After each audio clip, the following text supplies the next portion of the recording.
So my name is Sue Foster. I chair the science department at Manlius Pebble Hill, and the STEM fair, as we now call it, in its 23rd year has evolved. When I first arrived, we called it a science fair.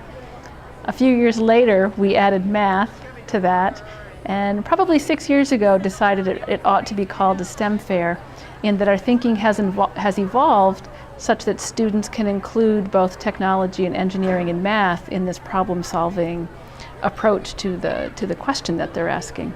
So the same water is different. It's the same water. It's only two balls. Yeah, so it's being projected like this, just before its eyes. So you know that sometimes people will blind. And the bottle was just the initial measuring, and then I would pour it into the cup measures and then pour it into the next. So as you can see from my chart here, I didn't water it every day because I didn't want it to drown in plants. Just to make sure that the water wasn't evaporating without it. Once the plants are big enough to get out after that happens.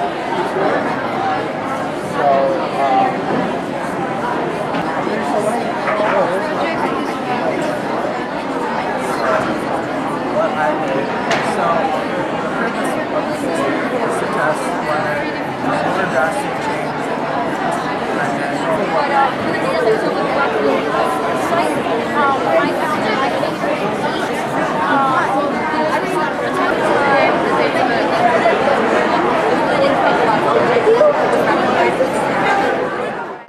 So one of the beauties of this project is that it is a generative process, that students have to come up with this question. They generate this question. It's not something that I've handed to them. It is generative in that way.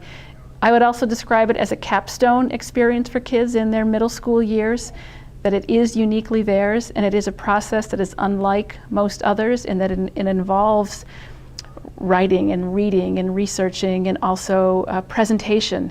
Speaking to their peers and speaking to adults in the community about the process. So for those reasons, we value it and understand it as a capstone experience for our middle school population.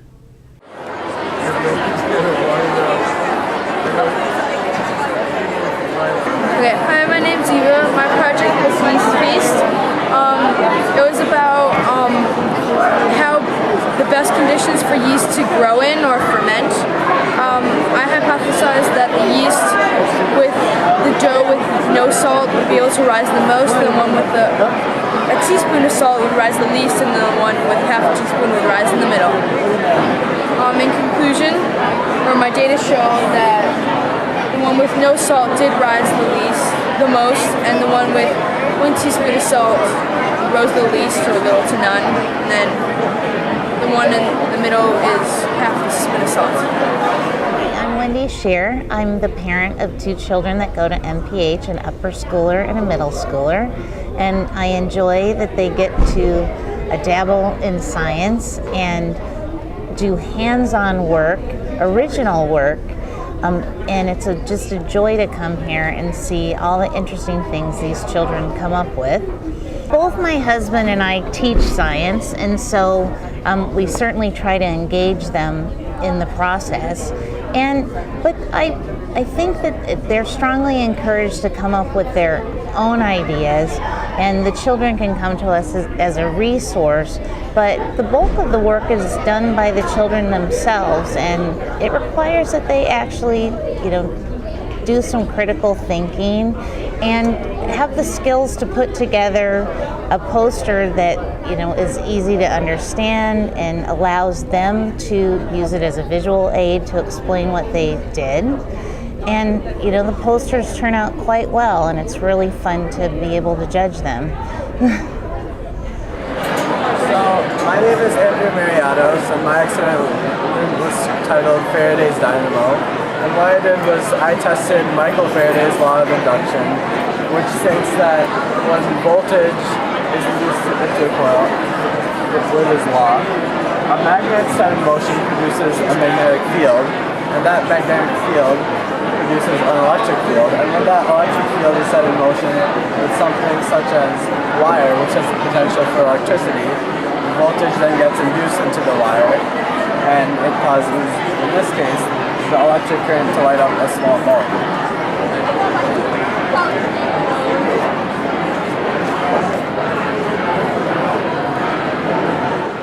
I'm Caroline Sheffield, and I became involved with the MPH STEM Fair through a friend of mine who introduced me to the head of the science department here, knowing that I taught science in a different state for the past 5 years. One of the things that makes it unique is that it exists, and there are a lot of schools that don't have science fairs anymore because they are time intensive. So that is one thing. Secondly, the science or STEM fair at MPH is not graded, so it's not competitive between students. That is really significant because I had the privilege to substitute teach some of these students while they were working on their STEM fair projects. And because they weren't competing with each other, they were competing with themselves.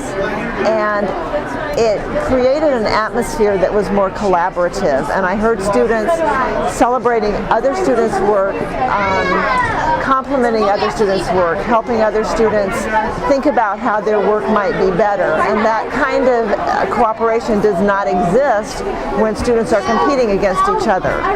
So not only did they have the experience of collaborating with each other on their science fair, they can project that into the real world of science where scientists collaborate all the time.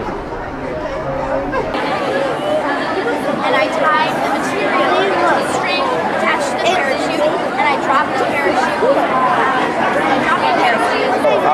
Right now it's printing a bracelet, and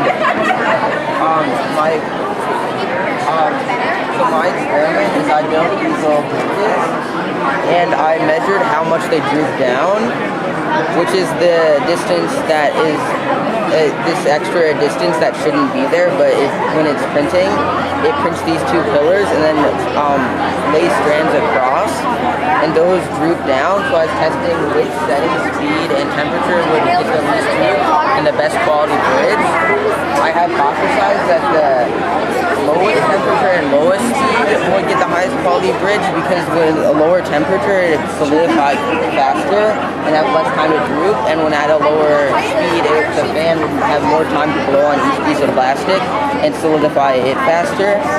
I found that my hypothesis was correct. However, it's not always the best to use the highest quality because when printing at a lower speed, the time it takes to print greatly increases. So if you increase the speed from 40 millimeters a second, which has the best quality, to 60 millimeters a second, or 50% increase, there's only a slightly more than 5% increase in droop, which is tolerable. My name is Ryan Zlomek. I am the computer technology teacher here at Manlius Pebble Hill.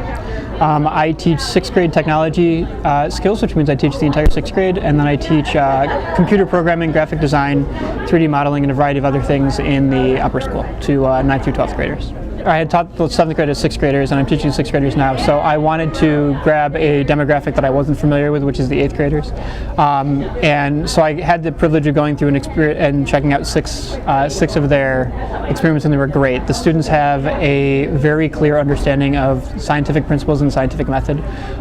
They really understand their sources of error, which is something that I don't think we really covered when I was in school as clearly as they do here. So students are becoming extremely objective with their research, which is really nice to see in middle school. So kids are going through and conducting experiments about the pH level of apples, or finding electrolytes in different beverages and things like that, and are really capable of understanding how that research that they're doing can provide solid examples of what they're hoping for, but also understanding that their research is not perfect and kind of find new ways to take themselves somewhere else. Overall, though, I'm really impressed. Last year was my first year as an evaluator, and this year doing it again.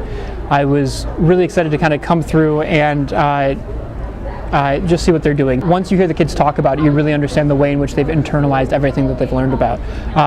So going through this, I think my favorite thing about it, and the thing I'm most impressed with, is the way in which the students are explaining the research and explaining their findings and explaining their experiments to me, and then are able to just sort of snappily answer the questions that I'm asking them, and sort of think more about their experiments. They're very open to the feedback that we're giving them, and I think they appreciate it, which is it's not viewed as something that's scary. It's something that they're enthusiastic about.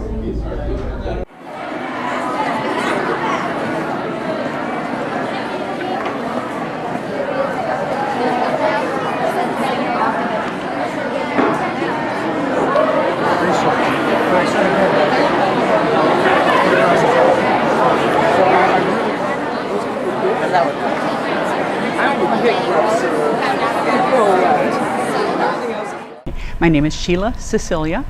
I have 2 kids here at MPH, and this is my 3rd year evaluating at the science fair. And I'm always inspired by the ideas the students come up with. I always feel great, tired but great after the science fair because they're so creative and so imaginative, and we want to nurture that and not squelch it.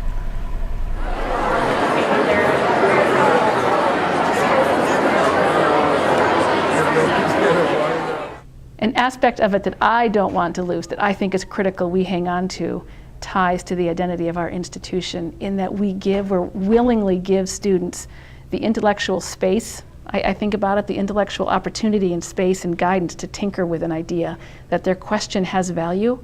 The power of their questions, I think, carries incredible value, and to honor their question with time and space and guidance, I think, says to them that what they're thinking and what they're questioning is valuable.